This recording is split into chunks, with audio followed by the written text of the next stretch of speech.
Hi everyone, we're going to talk about calligraphic strokes and how to use a flat brush, because you get thin strokes with the edge and thicker strokes, with the flat part.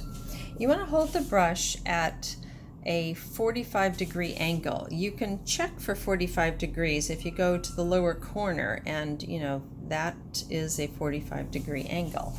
And that gives you, if you're right-handed, you might have to adjust if you're left-handed, that gives you the thinnest stroke and then the thickest stroke as you turn.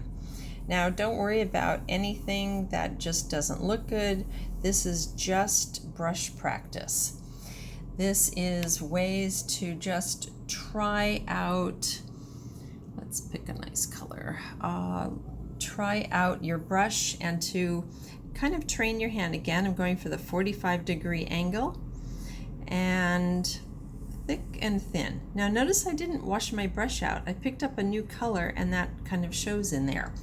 I've got my colors out and I'm not going to say they're pre-mixed. I just have a variety of blues out. Of course there's yellow there, and I have a couple of different browns out. There's a that's an Indian red, it's not an orange, and a different brown, and brown with blue varies the colors. And then I have some kind of purple variations that I can use and keep dipping in. If I want the purple to be a little bluer, I can go in there. So I'm really just seeing what I can get the brush to do, and I can sort of work towards, maybe a flower-like shape. I would have to turn the paper a little bit, or I can turn the paper and I can try that sort of thing. I have some sort of flower shapes already done here, and I will sort of go over them. It's a nice cute little long painting. A lot of these strokes are done with a flat brush, particularly these strokes. And see how they don't have to be perfect? Doesn't matter. And pick your colors. So these colors were chosen because I did the flowers in the warm colors and I did the leaves in blues and greens. So the flowers really stand out even though the brush strokes are similar. In doing this kind of fun brushwork, you might end up with something abstract. Always turn it around and see if, what orientation you like the best. Birds and fish are great because anything you do, there's probably a bird or a fish that looks like that. And, this is particularly good for tails, whether it's a fish or a bird. Same with flowers. Just about anything you do that has that sort of starburst will look like a flower.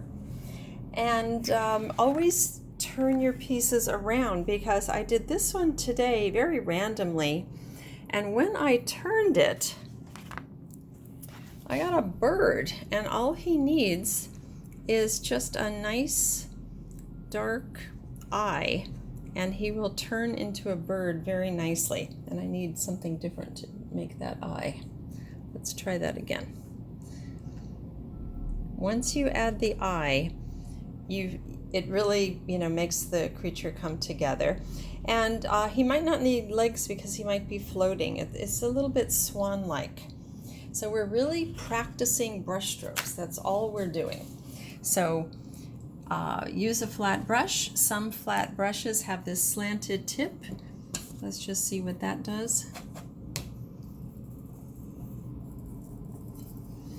The slanted tip, same difference. You get thicks and thins.